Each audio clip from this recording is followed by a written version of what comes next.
Police വിന്യാസം പൂർണ്ണമായിട്ടുണ്ട്. 5000-ഓളം police ഉദ്യോഗസ്ഥരെ വിന്യസിച്ച് കഴിഞ്ഞു. പമ്പ, നിലയ്ക്കൽ, സന്നിധാനം, ഇടുക്കി, എരുമേലി ഇത്രയും സ്ഥലത്തായിട്ട് 5000-ഓളം പോലീസ് ഉദ്യോഗസ്ഥരുണ്ട്. കൂടാതെ 1440-ഓളം പോലീസ് ഉദ്യോഗസ്ഥർ തിരുവാഭരണ ഘോഷയാത്രയുടെ കൂടെയും അകമ്പടിയായിട്ടുണ്ട്.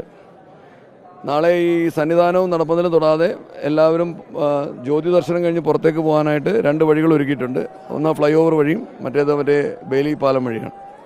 ആ 2 വഴിയും പുറത്തേക്ക് ഇറങ്ങി എല്ലാവരും കൃത്യമായി പമ്പയിൽ കാത്തു വെക്കുന്ന ബസ്സുകളിൽ കയറി പോയി കഴിഞ്ഞാൽ ഞങ്ങളുടെ ഈ സഫലമായി ഈ തീർത്ഥാടന കാലത്തെ ഞങ്ങളുടെ ഉദ്യമം മുഴുവൻ വിജയിച്ചു എന്ന് പറയാൻ പറ്റും. എല്ലാ ഡിപ്പാർട്ട്മെൻറ്റുകളുടെയും ഏകോപനവും ദേവസ്വത്തിൻ്റെ ഒരു നിർദ്ദായകത്വവും നമ്മളെല്ലാ ആവശ്യങ്ങൾക്കും പരിഹാരം ഉണ്ടാക്കി തരുന്ന രീതിയിൽ ദേവസ്വം മന്ത്രി മുൻപിൽ തന്നെ ഉണ്ടായിരുന്നു. അതെല്ലാം ഈ തീർത്ഥാടന കാലത്തിന് വലിയൊരു മുതൽക്കൂട്ടായിട്ടുണ്ട്. വേറെ പ്രശ്നങ്ങളൊന്നും ഞാൻ പ്രതീക്ഷിക്കുന്നില്ല. തീർത്ഥാടകരോടുള്ള ഒരു അഭ്യർത്ഥന, പോലീസ് ഉദ്യോഗസ്ഥർ പറയുന്ന നിർദ്ദേശങ്ങൾ കൃത്യമായി പാലിച്ചുകൊണ്ട് നാളെ എത്രയും പെട്ടെന്ന് തിരക്കില്ലാതെ ഇവിടുന്ന് വിട്ടുപോകണം. ഈ ജ്യോതി ദർശനം കഴിഞ്ഞിട്ട് ഒരു 1.5 ലക്ഷത്തിന് 2 ലക്ഷത്തിന് ഇടയിലുള്ള ആൾക്കാർ ഇവിടെ ഉണ്ടെന്നാണ് ഞങ്ങളിപ്പോൾ കണക്കാക്കിയിരിക്കുന്നത്.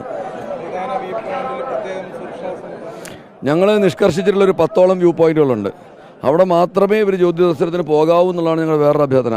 എവിടെയെങ്കിലുമൊക്കെ വലിഞ്ഞു കയറി മരത്തിൻ്റെ മണ്ടയിലൊക്കെ കയറിയിട്ട് അപകടം ഉണ്ടാക്കുന്ന സാഹചര്യം ഉണ്ടാകരുത്.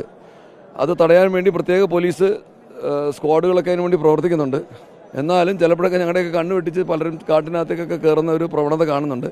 അത് തീർത്ത് നിരുത്സാഹപ്പെടുത്തുന്നതാണ്. അങ്ങനെ ചെയ്യരുത്.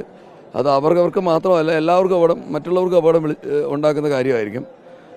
അപ്പോൾ അതുകൊണ്ട് അതിൽ നിന്നൊക്കെ പിന്തിരിഞ്ഞ് നമ്മൾ നിഷ്കർഷിച്ചിട്ടുള്ള പ്രഖ്യാപിതമായിട്ട് ചില സ്ഥലങ്ങളുണ്ട്. അവിടെ മാത്രം ആയിട്ട് ജ്യോതി ദർശനത്തിന് പരിമിതപ്പെടുത്തണം എന്നുള്ളതാണ്.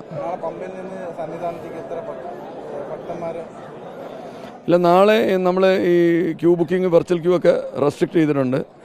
നാളെ മകരസംക്രമത്തിൻ്റെ സമയത്ത് കുറച്ച് നേരം ഈ വൃത്തിയാക്കുന്ന പണിയുണ്ട്. അത് കഴിഞ്ഞിട്ട് പിന്നെ തിരുവാഭരണ ഘോഷയാത്ര വരാനുണ്ട്.